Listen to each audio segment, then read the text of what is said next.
सब केवल औपचारिकता मात्र होगी। और जब हमारी अंदर की ज्ञान की आंखें खुलेंगी तो हमें आत्म परमात्मा का साक्षात्कार होगा। तो सच्चा भेदी कौन है? संत गुरु रूपी डॉक्टर, जो हमारे अंदर की आंखों को प्रस्फुटित करते, जिससे कि हम अपने ही अंदर उस आत्म परमात्मा को खोज सकते। अन्यथा उस बुढ़िया की तरीके से हम बाहर खोजते रहे, बाहर खोजते पूरे जीवन। सतगुरु कबीर साहब इंकलाब करके कहते हैं, मोको कहां ढूंढे बंदे, मैं तो तेरे पास में, ना मैं मंदिर ना मैं मस्जिद ना काशी कैलाश में, मोको कहां ढूंढे बंदे, मैं तो तेरे पास में। खोजी होए तुरंत मिल जाए, पल एक की तलाश में, मोको कहां ढूंढे बंदे, मैं तो तेरे पास में। तो इसलिए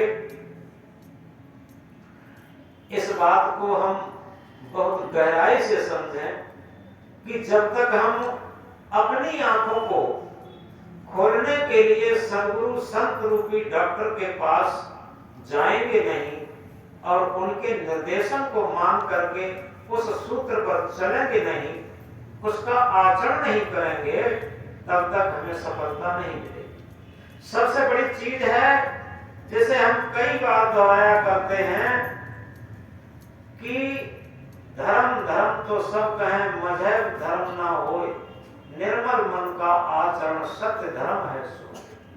सब धर्म धर्म चिल्ला रहे, और यथार्थ में जो सच्चा धर्म है, जो यूनिवर्सल सार्वभौमिक धर्म है, वो है निर्मल मन का आचरण सत्य धर्म है सो। जितना हमारा मन पवित्र होता जाएगा, निर्मल होता जाएगा, जिसे रामायण की एक चौपाई क्या कहती है कि निर्मल मन सोई जन मोह पावा, मोह कपट छल छिद्र न भावा। जिसका मन निर्मल है, पवित्र है, वही आत्म परमात्मा स्वरूप को प्राप्त कर सकता, जान सकता, साक्षात्कार कर सकता, उसकी स्थिति में आ सकता। वहां छल कपट नहीं चलते। लेकिन होता क्या है, यदि हमने पहले से छल कपट का अभ्यास किया है भौतिक क्षेत्र में, छोटी छोटी खाने पीने से लेकर देखने सुनने से लेकर हम छल कपट करते हैं। ये छल कपट के हमारे अंदर संस्कार होते हैं और ये छल कपट फिर अंतिम समय तक चलते हैं और ये हमारे सारे संस्कार बिगाड़ देते हैं।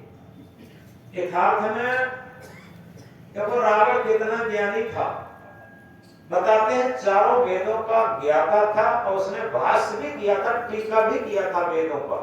सबसे पहला भाष्य जो रावण का था, लेकिन वो रावण इतना ज्ञानी होता हुआ उसके अंदर क्या था, बहुत बड़ा अहंकार, और उस अहंकार के कारण ही उसका सर्वनाश हुआ। लंका सोने की उसका सर्वनाश हो गया, उसके परिवार का सर्वनाश हो गया। तो इस तरीके से हम छल कपट करके, धूर्ताई ठगाई करके हम ये समझे कुछ रुपए पैसे सिक्के धन दौलत मकान महल घोड़ा गाड़ी वाहन कुछ इकट्ठा कर लिया है तो बहुत बड़ी बात हो गई। ये कुछ नहीं, ये कुछ नहीं हुआ। अगर हमारे अच्छे संस्कार हैं, अच्छे विचार हैं, उठता है विचार तो उठता है आदमी, उठता है विचार तो उठता है आदमी, और गिरता है विचार तो गिरता है आदमी। यथार्थ में एक जगह कहा है, दिखावा छोड़ दो प्यारे, तभी कुछ हाथ आएगा, ये जीवन क्षणिक है, क्षण में काल के गाल जाएगा। हम पति पत्नी के रूप में होते हैं, वहां भी दिखावा होता है, आपस में लगता है बहुत प्रेम करते, जहां एक दूसरे से अलग हटे फिर अपने अपने मन की पूर्ति करते। और ऐसे ही वो कोई भी हो, कोई भी रिश्ते हो, छल कपट से रहत नहीं है, सब में छल कपट भरा। तो उसी तरीके से धर्म क्षेत्र में भी दिखावा होता, क्योंकि बाहर से हम बहुत धार्मिक मालूम पड़ते, पूजा पाठ करते हैं खूब, लेकिन अंदर से अधार्मिक बने रहते, हमारे अंदर सारा छल कपट बना रहता, धूर्ताई ठगाई बेईमानी बनी रहती। लेकिन याद रखें, न तो भौतिक क्षेत्र में, एक जगह एक आदमी कह रहा था कि नहीं महाराज, नहीं गुरुजी, आजकल झूठ का जमाना है, जो झूठ बोलते हैं वो सफल होते और जो सत्य बोलते हैं वो असफल होते। लेकिन उनसे कहा कि विचार करो, तुम्हारी ही पत्नी तुमसे झूठ बोलने लगे, तुम्हारा ही बेटा तुमसे झूठ बोलने लगे, तुम्हारा ही नौकर तुमसे झूठ बोलने लगे, तुम्हारा भाई तुमसे झूठ बोलने लगे, कैसा लगेगा? और छल कपट करने लगे तो कैसा लगेगा? तो वो कहे तब तो बुरा लगेगा। तब वो कहे कि तब तो बुरा लगेगा कि तुम सोचते हो कि हम झूठ चलाना चाहते हैं और दूसरे लोग सत्य बोलते रहे, ये कैसे संभव है? सबसे बड़ी बात यह है कि एक्शन टू रिएक्शन, क्रिया की प्रतिक्रिया होती है। अगर हमने लहसुन खाया है तो दुर्गंधी की डकार, आम संतरा खाया है तो सुगंधी की डकार। ये अपने आप कारण कार्य की व्यवस्था है, इसे दुनिया में कोई नहीं रोक सकता। यह अकाट्य सत्य है। सत्य में बहुत बड़ा दम होता। यथार्थ में आप इस बात को गहराई से समझ नहीं पाते, छोटी छोटी बातों में बिकते रहते। अगर आत्मा के सत्य तल पर जीवन जीना जानते हैं तो निश्चित है बड़ी बड़ी हवेलियां और बड़ी बड़ी प्रॉपर्टियां वहां पर फेल हो जाती सत्य के आगे। महाभारत की एक कथा आप लोगों के सामने इस बात को समझने के लिए, एक बार एक बूढ़े भक्त, अक्सर भक्तों पर समय पड़ता रहता है और समय पड़ता रहता है इसीलिए वो सच्चे भक्त भी बनते, उनकी परीक्षा होती रहती। क्योंकि एक जगह कहा है वो पथ क्या, पथिक सफलता क्या, जिस पथ में बिखरे सूल न हो उस नाविक की धैर्य परीक्षा क्या, यदि धाराएं प्रतिकूल न हो। डिफिकल्टीज मेक्स मैन, कठिनाइयां आदमी को बताते हैं, कठिनाइयां आदमी को बनाते हैं। तो वो भक्त जो गरीब भी थे और बूढ़े भी थे, संयोग ऐसा पड़ा कि 3 दिन से उन्हें रोटी नहीं मिली। अब भक्त हैं तो भक्त हैं, कहीं ऐसा तो नहीं कि चोरी करना। तो 3 दिन से जब रोटी नहीं मिली, जेठ बैसाख का महीना, वो खेतों की तरफ निकल गए तो देखते क्या है, एक खेत में काफी बालियां पड़ी थी गेहूं के कटे हुए खेत में। तो उन्होंने कहा क्यों इन बालियों को बटोर लिया जाए, ये तो बेकार ही हो जाएंगी। सारी बालियां बीन बटोर के लाए और कूट पीस करके उन्होंने 4-5 रोटी बना के रखी। उन्होंने सोचा नमक से खा लेंगे, ये विचार कर रहे। तब तक उनकी भक्ति की परीक्षा आ गई, उनकी भक्ति की परीक्षा आ गई। दरवाजे पर एक संत ने आवाज लगाई, देखो 3 दिन से भूखे और इतनी कठिनाई से 4-5 रोटियां बना के रखी और तब तक उनकी भक्ति की परीक्षा आ गई। और एक बूढ़े संत ने आवाज लगाई कि भैया भक्तराज, कुछ खाने को है, आज हम 4-5 दिन से भूखे। अब कितनी बड़ी समस्या, अपने अपने हृदय पर हाथ रख के देखो। वो 3 दिन से भूखे और संत 4-5 दिन से भूखे आ गए। भक्त के अंदर कतई कचोटन पैदा नहीं हुई, इस बात को गहराई से समझे। उनके अंदर कतई कचोटन पैदा नहीं हुई, बड़ी श्रद्धा से, बड़ी विनम्रता से क्या कहा, आइए गुरुदेव, आइए महाराज, भोजन तैयार है, आप आइए। आवाज के अंदर और अंदर से कतई भावना में कोई अंतर नहीं रहा। जिस तरीके से मानो वो बिल्कुल तृप्त हो। तो उन्होंने कहा आइए गुरुदेव, आइए महाराज, भोजन करिए, भोजन तैयार है। और संत को भोजन करने के लिए बिठा दिया गया और भोजन परोसते गए। वो 4-5 रोटी बना के रखी थी, वो सब खा गए। बताते हैं महाभारत में लिखा है कि उनकी झूठन में एक नेवला निकल गया, उसके शरीर के आधे सुनहरे बाल पड़ गए। अब इसके बाद कुछ दिनों के बाद महाभारत का जो प्रसिद्ध यज्ञ हुआ था, जो महाराज दुर्योधन ने किया, जिसमें 18 दिन तक कड़ाई चढ़ी रही। देश विदेश के राजा महाराजा और संत महात्मा, पंडित, मुल्ला, मौलवी सभी लोग बुलाए गए थे। 18 दिन तक कड़ाई चढ़ी रही, 18 दिन तक भंडारा होता रहा। एक मंच बनाया गया था जिस पर बड़े बड़े राजा महाराजा, बड़े बड़े संत, बड़े बड़े बुजुर्ग लोग बिठाए गए थे। तो वो लोग बैठे हुए आपस में एक चर्चा कर रहे थे।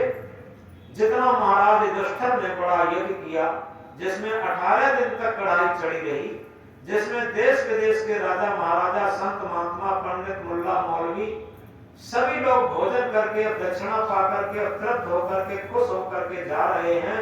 इतना बड़ा महायज्ञ आज तक किसी ने नहीं कर पाया। ये चर्चा चल रही थी।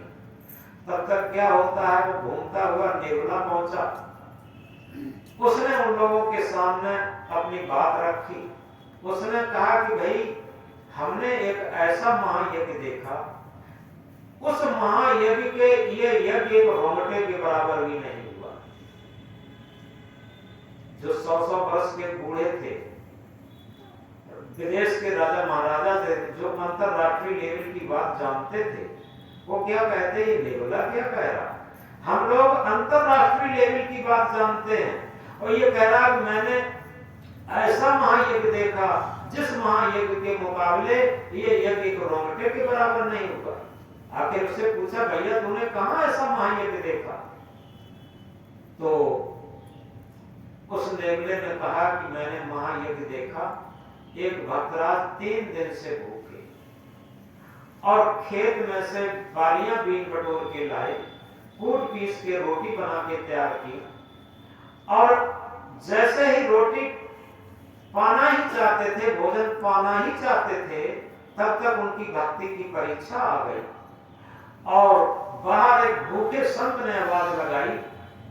उन्होंने कहा कि भाई भक्तराज, कुछ खाने को है, आज हम 4-5 दिन से भूखे। अब इन भक्तराज, बूढ़े भक्तराज ने सोचा, हम तो 3 ही दिन के भूखे थे और ये संत महाराज 4-5 दिन के भूखे हैं, इन्हें पहले भोजन कराना चाहिए। उन्होंने अपना सारा भोजन उन भूखे संत को खिलाया और उसी झूठन में निकल गए, और देखो हमारे शरीर के आधे सुनहरे बाल पड़ गए। और इस दुर्योधन की, राजा दुर्योधन की झूठी पतलों में, यज्ञ की झूठी पतलों में आज मैं 3 दिन से लौट रहा और एक रोंगटा भी सुनहरा नहीं हुआ। मैं कैसे कह दूं कि ये महायज्ञ हुआ? तो सभी लोगों ने ताली बजाई और ये कहा कि वास्तव में इस यज्ञ से वो बहुत बड़ा महायज्ञ हुआ। तो ये क्या था? ये एक सच्चाई की बात थी। राजा महाराजाओं का धन नंबर 2 का धन होता है, प्रजा से टैक्स रूप में वसूला हुआ धन होता है, और भक्तराज का ये पवित्र था धन। तो सबसे बड़ी चीज ये है कि आत्मा की पवित्रता से जो भी कार्य हम करेंगे वो एक पूजा बन जाएगी। इस बात को महायज्ञ बन जाएगा। इस बात को गहराई से समझते रहें। और इस बात को हम कहां से शुरू करें? अपने घर से शुरू करें, अपने परिवार से शुरू करें। यथार्थ में ऐसा नहीं है कि जैसे हम कहते हैं तो कहते ही नहीं है। हमारे सब आश्रम के सदस्यों को मालूम होगा, करीब करीब भक्तों को भी मालूम होगा कि हमारा भोजन भी सादा, खर्चा भी बहुत कम। जितना खर्चा है वो सब परमार्थ का है। अपने लिए हम कम से कम खर्चा करते हैं। और देखो आज भी हम सुबह को 6:30 बजे यहाँ से निकल गए थे, इतनी सर्दी में शांति पाठ के लिए नवाबगंज के पास, और वहां भोजन लेट होने को था, बिना भोजन किए ही वहां से चले आए। हमने कहा था उन लोगों से भी, और ये मेरा सूत्र भी है, हमने कहा था देखो भोजन की कतई चिंता न करो, हमें समय से सत्संग अटेंड करना है वहां जाकर के, क्योंकि हम आज तक सत्संग के लिए, संतों के लिए, धर्म के लिए, भक्ति के लिए ये जीवन समर्पित कर चुके हैं। उसमें भोजन का बाद में महत्व है और सत्संग, भजन, भक्ति का, सेवा का, परमार्थ का पहले महत्व है। हमने कहा था, एक लड़के ने अपनी मां से कहा था, मां मुझसे न खाने की न पीने की बात कर, मां मुझसे न खाने की न पीने की बात कर, दुनिया में मर्दों की तरह जीने की बात कर। ऐ मां, मुझसे न खाने की पीने की कोई बात मत कर, मुझे मेरे सामने वो दृश्य रख, वो बातें रख, वो आदर्श उपस्थित कर, दुनिया में मर्दों की तरह जीने की बात कर। तो वास्तव में ये भौतिक क्षेत्र में भी अपनाएं और आध्यात्मिक क्षेत्र में भी अपनाएं, क्योंकि मां